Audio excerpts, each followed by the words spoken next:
First, it started with the king of Russia, Ivan the Terrible.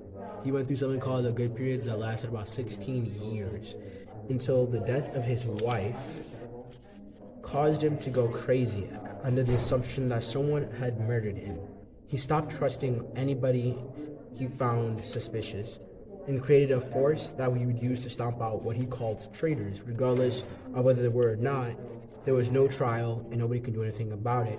And these people, like a secret police, would go around secretly taking out people he disagreed with or disagreed with him.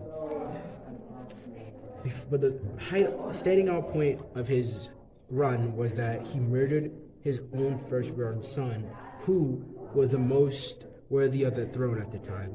Because of that, his youngest son was the one who inherited the throne and led to the fall of Ivan's bloodline as kings of Russia. Next is the French ruler. But he didn't start out like this. He started out as a baby on a throne. But the thing is that he was vulnerable because he wasn't yet grown and no one was working for his interest. The nobles wanted his power. So while he was young, they constantly threatened him. And because of that, he grew to detest them. So when he grew up, he would cause conflicts and skirmishes with nobles to assert his power because he had no respect for them whatsoever.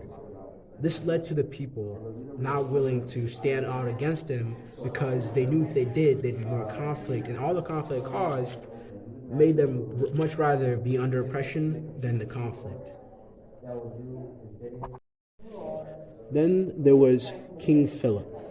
The reason King Philip was an absolute ruler was because he was able to amass a troop of 50,000 paid soldiers. The reason this is important is because prior he was reliant on nobles to gain troops, but now that he had his own, he no longer needed to follow the orders of nobles to have troops to fight for him, as he can do it by himself.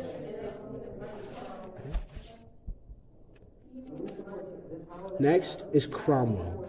Cromwell was given a constitution for him to follow that would have limited his power, but because he was a dollar sign, he tore it up instead and decided to rule as dictator. He had an Irish rebellion to deal, and he had crushed the rebellion by giving the ops homes to his soldiers.